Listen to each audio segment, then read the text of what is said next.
Welcome back to Touring the AFC South. I am your host, Mike Patton. And as promised, we are going to be talking about the Houston Texans. Of course, last year was a rough year. You had, the drama with Lovey Smith, not Lovey Smith, but David Culley. Mm-hmm. And that in the front office, you had Mm-hmm. a bunch of players on one-year deals. Mm-hmm. And then you had, of course, the whole Deshaun Watson saga on the top of that. Right. So this year, of course, hopefully will be a little smoother for the team. And talking about the Houston Texans and the outlook and preview of the Houston Texans is one Mr. AJ Jones. What's going on, man? Hey, man. Glad to be on the show, brother. You know, it's always a pleasure. And thank you for coming on again. Of course, Jones Media and Entertainment. If folks don't know, you need to go ahead and get with that. And they do much more than do just sports. They Brother. do a lot of stuff. So, but we're gonna keep it sports on this one, Okay. and David Culley. I really didn't like the way he got jettisoned down there, but of course that is in the past now. And in comes Lovey Smith, who was the defensive coordinator last year and is now the head coach. So you have a change up between Culley to Lovey Smith. So how is kind of the feeling different with Lovey Smith at the helm of this team? Yeah, I think, going back to the changeover, if it had been anyone but Lovey, it probably would have been more bumpy. It probably would have been, less smooth than what it's been. But Lovey Smith is to the Houston Texans what Dusty Baker was to the Houston Astros, because Dusty came in behind a whole lot of mess, drama, you name it, but he was a steady hand. I mean, he didn't cause the problem, but he was there to make sure that they got out of the problem. And that's what Lovey has been. And it has been Lovey Smith's camp. It's clearly Lovey Smith's team. You don't see as much of Jack Easterby as you did last year. I don't expect that Nick Casario is going to be on the headset with input this year. This is Lovey Smith's team, and the camp itself has been totally different. Yeah, it just seems like there's a different vibe with this team this year, which, last year it seemed like, of course, with David Culley coming in, it seemed like they were trying to appease Deshaun Watson, in my opinion. And when it didn't happen, it's like they tried to do whatever they could to make him not necessarily look like a very competent head coach. But to be honest, do I think he should have been the head coach? Probably not. But they did name him the head coach, so you may want to let him coach. But, of course, I'm not going to get off into talking about David Culley because we've definitely done that before. Right. And just don't want to keep hashing up rehashing things that, definitely are a sense of frustration. But yeah, but we can say this, though, Mike. They did not set him up for success. Multiple things can be true at the same time. They didn't do right by David Culley, and they further complicated their wrong by the way they let him go after that one season. Definitely, but hey, I will say this though: at least he did land with $20 million. True. And I think we've both been there where it wasn't the money, it was the principle.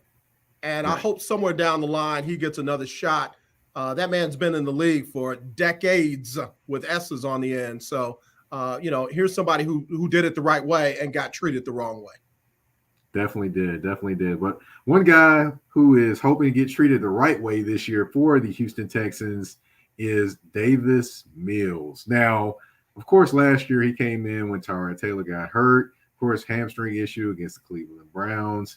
And, he was kind of up and down. He had a 4-interception game against the Buffalo Bills. He had 3-interception games as well. But then he had a few other games where he showed a few things, and he showed enough for the Houston Texans to believe, hey, let's give this guy a shot this season. So going into this year with him being the guy, I mean, what have you seen so far during camp with him that kind of leads you to believe that he may potentially be the guy for them?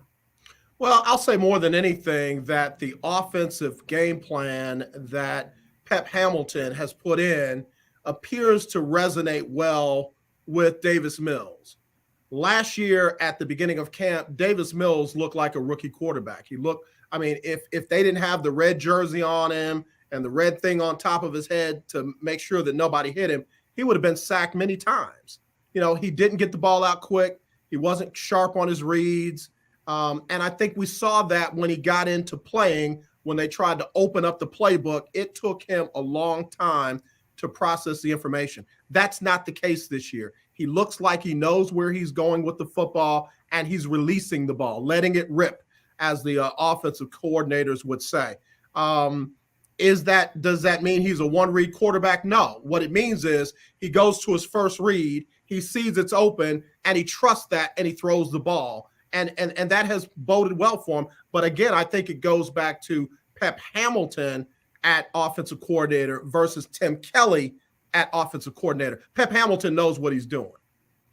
He definitely does. He definitely does. And as far as Davis Mills, I would say, his growth is going to be very, very key to how this offense does this year. Agreed. But along with him being responsible for a lot of the growth of this offense, you definitely have to think about the weapons on this team. Of course, you got Brandon Cooks, who is, in my opinion, the best wide receiver in the AFC South. I've heard you say that before, and you literally have made me do my homework. And I mean, because of some trades and some movement and what have you, he very well might be that. He very well might be that. Yeah, to me, he definitely is. I mean, any guy that it doesn't matter who the quarterback is, he's going to give you 1,000 yards is a guy I'm going to bet on. Well, let me just say this, man. That is the exact definition of Andre Johnson. Let me just throw that out real quick. Put Andre in the Hall of Fame, because that brother did it with who cares at quarterback. He definitely did. I mean, imagine if he would have had Deshaun Watson in his prime. Woo-hoo! Wow. But I digress. Let's get back to Brandon Cooks. Brandon Cooks is the guy, of course, another 1,000-yard season last year with, Tyrod Taylor and Davis Mills, the quarterback. Of course, he's going to be a guy that's going to draw a lot of attention. Right. But it's not about him. It's about the guys that are around him. Of course, John Mechie the third is not going to be there this year, unfortunately. And prayers for him as he deals with cancer. And hopefully he's back out there next year. But you do have a guy named Nico Collins who came on a little strong at the end of last year. So kind of people are believing that he may be a weapon for them. Has he shown anything in camp to kind of be that guy, perhaps? No. And that's been a disappointment, because he's an imposing figure out there on the field. He's tall, he's big, he's strong, he's got good vertical. But it took him a while to get separation. It took him a while to get the 50-50 balls in the end zone.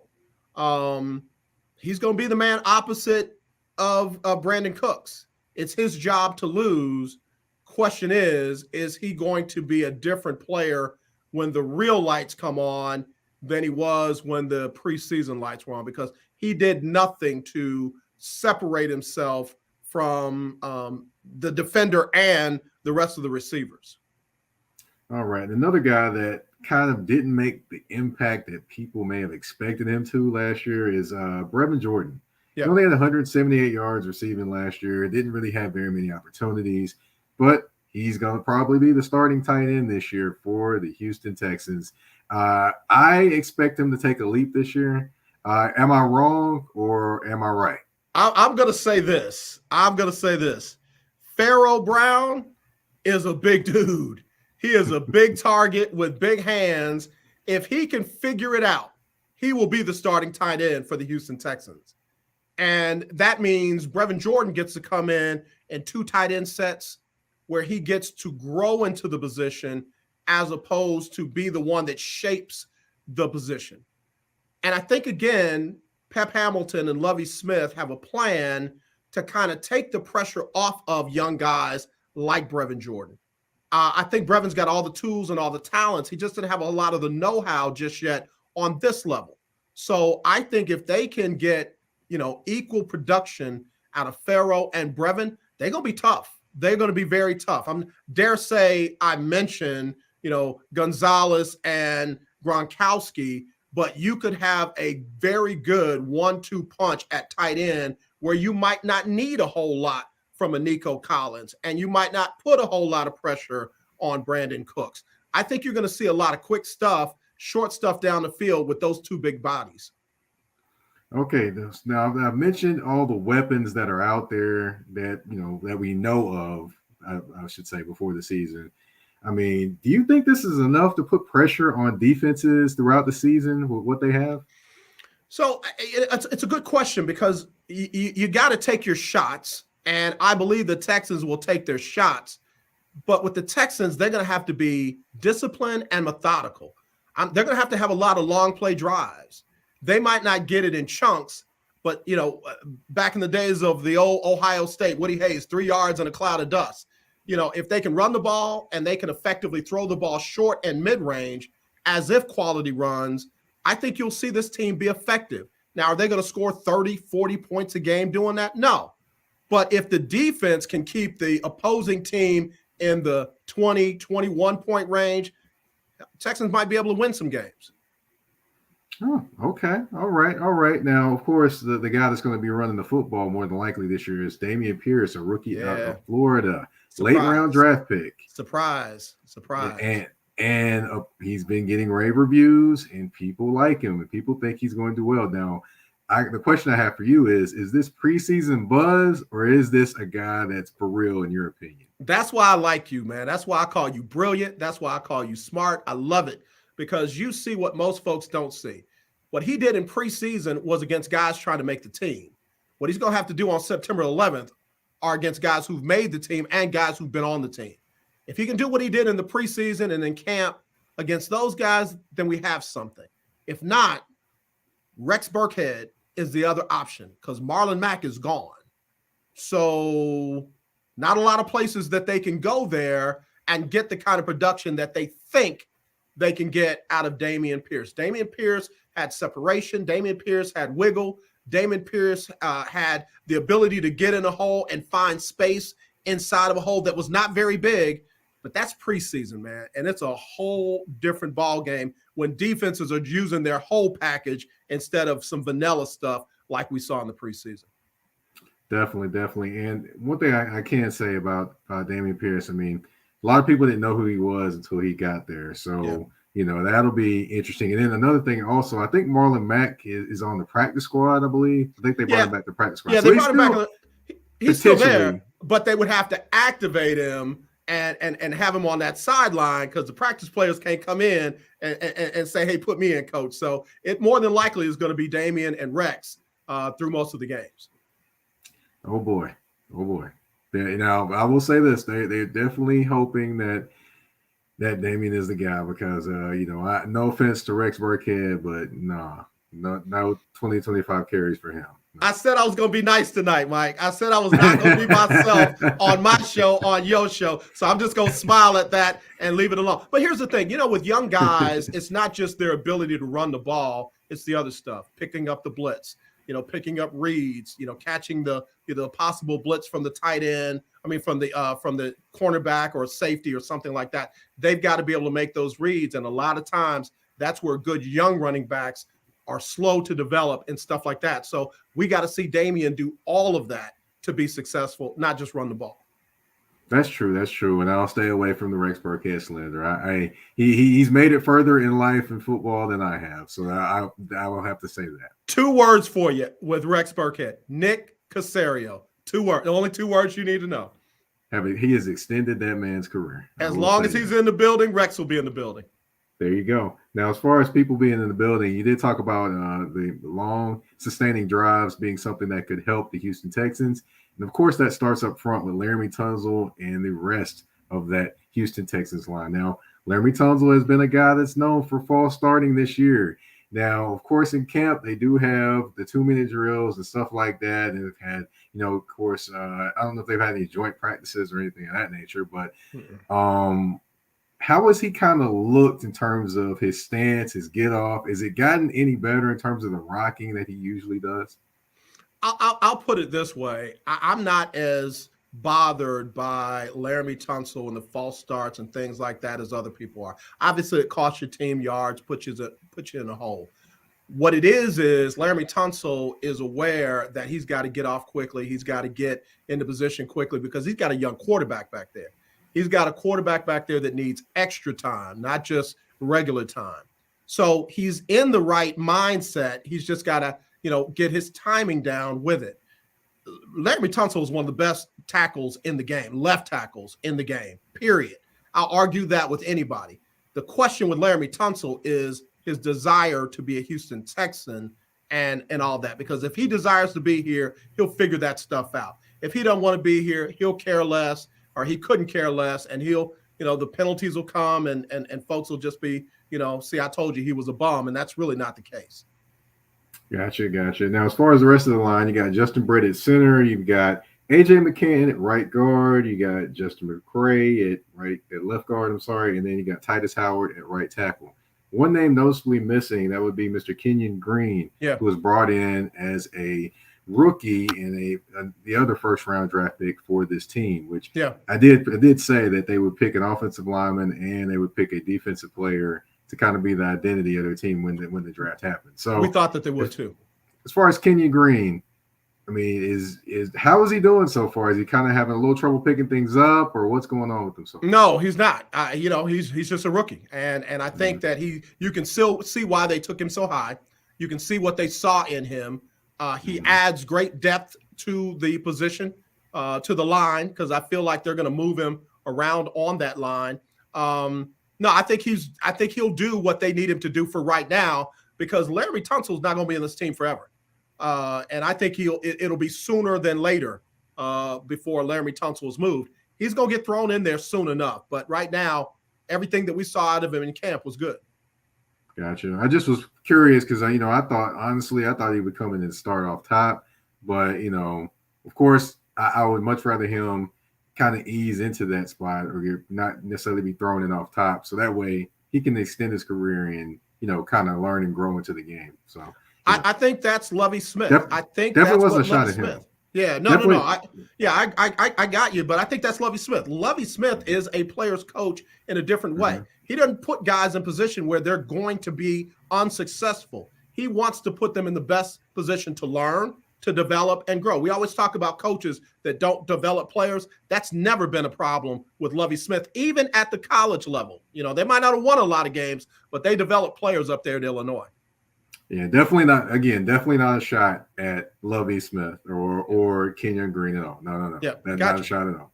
Gotcha. Of course, we're going to flip over to the defensive side of the ball. Of course, that's where Lovie Smith was last year. Now he is over the entire operation. Yep. And, of course, with Lovie Smith, there's turnovers and there's pressure. Those are two things that are synonymous with Lovie Smith. Now, of course, Jonathan Greenard was one of the guys that was bringing a lot of pressure. He had 8 sacks last year. I believe he got hurt. Probably could have had more.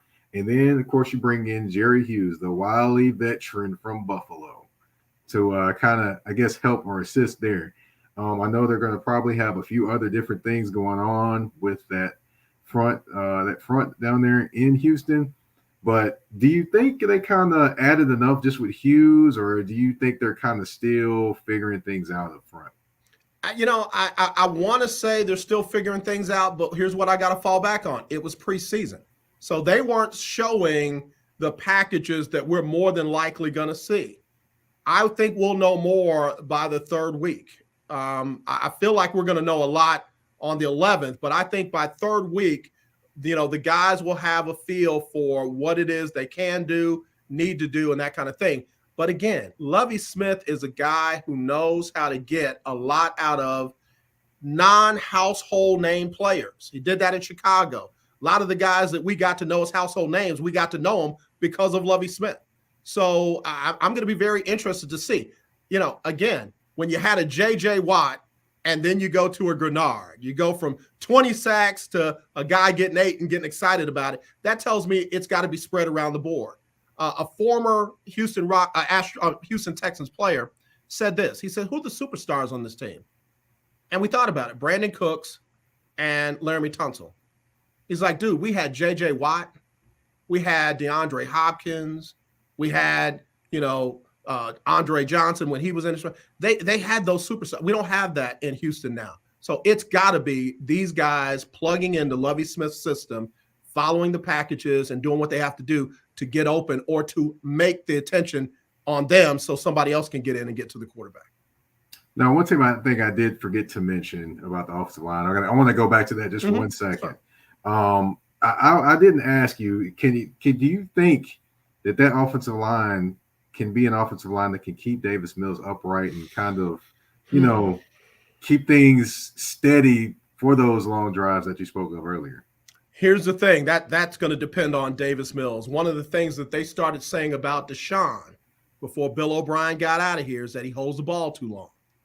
Davis Mills can't afford to do that because he doesn't have the escapability of a Deshaun Watson. He doesn't have the ability to turn a nothing into something. So if Davis Mills gets the ball out quick, then this line is going to be just fine. If Davis Mills farts around with the ball back there trying to do too much, he ain't going to be fine. This line ain't going to be able to give him that kind of time. They haven't developed into that yet. Okay. Yeah. And I wanted to definitely touch on that because I was like, got to talk on that because, he can't be sitting back there looking up and, counting the stars or the lights in the stadium. No, he can't be roaming around back there either. Yeah, that too. He needs to get that baby out of there, even throw it away and live to, fight another day, as they say. Right. Now, of course, they do have some additions at the linebacker core. One of those is, of course, Mr. Harris, I believe, from Alabama, correct? Yep. All right. And, of course, I know he's a very versatile guy, can bring pressure, and can also play in the linebacker arena as well. And then you have Christian Kirksey, who is the undisputed general of this defense. He is the guy that's going to make the tackles, probably going to get 100 tackles. He may just get there. Now, those two guys will probably be your centerpieces at your linebacker spot. Do you think as the season goes, those two can grow in terms of chemistry and kind of make that defense a little tougher in the middle? That's what they're banking on. I mean, that's what they're banking on. Remember, they haven't had that kind of hope at linebackers since Cunningham and I guess Bernardrick McKinney. But they need that kind of pressure. They need that second level to be able to, clean up whatever the first level can't get to. So that's what their hopes are built on. And, again, Lovie Smith's got to have good linebackers. He's always had good linebackers. So we'll see what he can do with this linebacking crew as well. Yeah, definitely going to be interesting to watch. And, of course, they have Jalen Reeves-Maybin, too. That's another guy, kind of more of a special teams guy, but he has some experience playing in the linebacker position. So he could potentially jump in there as well. Absolutely. Of course, and, the end of the defense, or the back end of the defense, I should say, is kind of going to be manned by a couple youngsters in Derek Stingley Jr. and Petrie from Baylor. So these two guys are definitely, they're more, your playmakers, your guys that are going to come up and make sure tackles. It can do a lot of different things. Say you're jack of all trades type of guys. Right. So how are both kind of adjusting to Lovie Smith's scheme so far, and how do you kind of project them doing so far? Yeah, I don't want to sound like a broken record. Still preseason. Haven't really seen the packages for the secondary either. What I've seen out of Petrie, though, is a check mark. What I've seen out of Stingley Jr., no shade at him, is still a question mark. He was hurt, or let me say this, he was dinged up a lot during training camp. They held him out of a lot of 7-on-7s. They held him out of a lot of contact drills. He didn't play a lot in the preseason. We know he can cover, but again, the question marks are his health and, being able to sustain that over a 18-week, 17-game season. So I like what I see out of Petrie. Petrie is one of them dogs that comes up and puts his nose in the pile and will come up and support the run and not get anybody get behind him. Stingley can cover. We know that from the tapes and the film from LSU, but can he do that on this level when they're running their full packages with some movement and some crossing and that kind of stuff? That remains to be seen. It's definitely going to be interesting to watch because, he kind of hasn't really been healthy since his freshman year at LSU. A ton of ability, and I'm not saying he's not going to reach that. I'm not saying that. But I'm saying, it is kind of a question mark on his health, like you mentioned. And it's been that way since LSU. But, hey, it's got him this far and got him to be the third overall pick for the Houston Texans. So, hey, something must be working for him and something must be seen out of how he is and who he is. Yeah. And again, I've even heard from inside sources that the family kind of took their time with letting him get back on the field. He might have been able to play through more of that at LSU, but the family knew LSU wasn't his final destination. He was trying to get to the pros. The question is, can he play through some of those nagging injuries in the pros and still be effective in that secondary? And we don't know. We don't know. I think he's got the ability, but will he be able to make it manifest on the field? Again, question mark, remains to be seen. Yeah, definitely going to be interesting to watch and see how that develops with those two young rookies in the secondary this year, especially under a Lovie Smith defense that is, I would say, opportunistic and definitely brings pressure a lot. So it'll be interesting to see this team develop. I expect them to kind of grow as the season goes on and kind of understand more of what Lovie wants from the defensive side, and then from the offensive side, I expect Pep Hamilton to do some things. Yeah, I mean, he may not be, making a ton of things happen because, of course, they don't have necessarily all the weapons, but he's definitely going to make some things happen. I mean, people forget he groomed Andrew Luck, y'all. A lot of people forget that.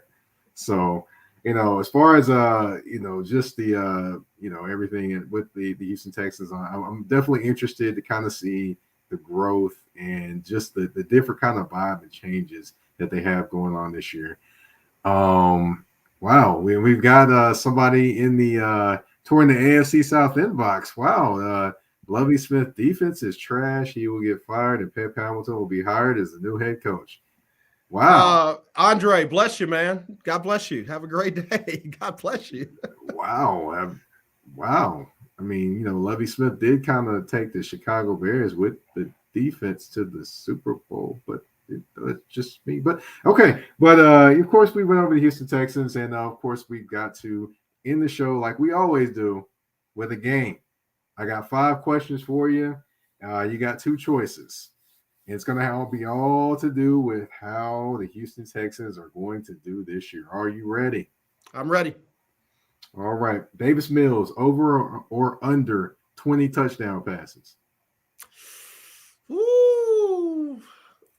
I mean, keep in mind, he did have 16 last year. I know. That's I had to think real fast. I'll say over. Not much over, but over. All right. Now, Damian Pierce, everyone's hype over him. Over or under 700 yards rushing this year? Wow. If he's under 700 yards, that's not good, especially if he's a starter. So I'm going to say over. Okay. All right. I'll throw 5 touchdowns on that one too. Okay. All right. I'll take that. Okay. All right. Bernard and Hughes, 17 sacks combined, over or under? So that's 9 and 6 or what'd you say? 10 and 7? Or 10 and 7? 10 oh, and you 7? said 17. I heard 15. Yeah, no, I'll give them over that. Okay. All right. Mr. Hughes can wake up from time to time and mess around and have one of those games. Mm-hmm. Christian Kirksey, I did mention him earlier. 100 tackles or 4 forced fumbles. Which one do you think is more likely to happen? 100 tackles. Yeah, I can see that. I think Christian Harris is probably going to be the playmaking linebacker than what Christian Kirksey is. Christian Kirksey is a very talented player. Yeah, I don't know if he's a turnover guy. Right. So we'll see what happens. Then Stingley, your guy, 5 interceptions or 10 pass breakups. Which one is more likely? 10 pass breakups. Mm-hmm. I know I shot high with 5 interceptions on him. Yeah, I was gonna say if you hit me around 3, I probably would have taken that, but 5 is a lot. So yeah, I'm gonna say the 10 pass breakups. I mean, they're saying he's great, so that's why I put it at 5. But I definitely think he's going to be a talented corner. I just wonder about his health. But I'll give you one. Who has more interceptions, Stingley or Petrie? I'll go Petrie. I'll go Petrie too. Yeah, I like Petrie. I definitely like Petrie. Yep. All right. That is the end of the game for this episode. That is the end of this episode in general. I want to thank you, AJ Jones, for coming on and giving us all the good insight and information with the Houston Texans. Now, of course, I can't end the show yet. I just thought about something. The producers were hitting me up in my ear, which means basically I was talking to myself in my head that we have not got the record for the Houston Texans. Now, for me, I've got them at 5-12 this year, or 4-13 or 5-12, around that one. That's where I got them this season. You may tell me I'm shooting too high, shooting too low, but they're going against the AFC West this year, the NFC East, which of course is going to be Houston versus Dallas. That'll be fun. Yep, And Dallas.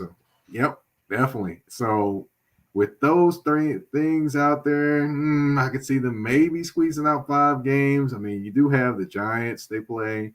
You do have, I can't say the Commanders will be bad, but I don't know if they'll be bad. So we'll see what happens. But I'm going 5-12. You said you get with 7? 7 wins, brother. 7 wins. 7-10. Okay. He will almost double the win total for the last 2 years. And I said that they need to celebrate him like he won 17 games if they win 7 games this year. I'll tell you what, if they beat the Houston Texans, if they beat the Tennessee Titans down there, I think they might mess around and carry Lovey off the field like he just won the championship. Because, those battles are always intense and they're always close. Right. And for those that aren't aware, the Houston Texans and the Tennessee Titans games, it's just a different feeling about it. No matter what the records are, you can throw them out the window, especially when they're playing in Houston. You're right. All right. Well, thank you again, everyone, for listening. AJ, if you want the floor, you can tell everyone what all you're working on, what all you got going on, where people can reach you on social media. The floor is yours. Oh, man, I appreciate it, Mike. Again, I think you're brilliant. I love what you're doing, man. You are knocking it out one interview at a time. So to be in the middle of some of the folks you've had here recently is a blessing. Y'all can follow me on Facebook, on Twitter, and Instagram at Jones Media and ENT. And then on YouTube, I'm The Lunch Break with AJ Jones. So I appreciate y'all. And, we got a movie premiere coming up at the end of the year. We're telling the story of a lady who got inducted into the Tennessee Athletic Hall of Fame, Dr. Sharifa Barksdale, 400-meter hurdler who has an amazing story. I'll be in Harriman, Tennessee in September, shooting her story there with her mom and her family. And I can't wait till that comes out because, man, it's going to make Tennessee proud. Oh, where's the premiere going to be? I'd love to come to that. Well, man, I will keep you posted as soon as we announce where that's going to be. We got a couple of places in mind. I will definitely let you know.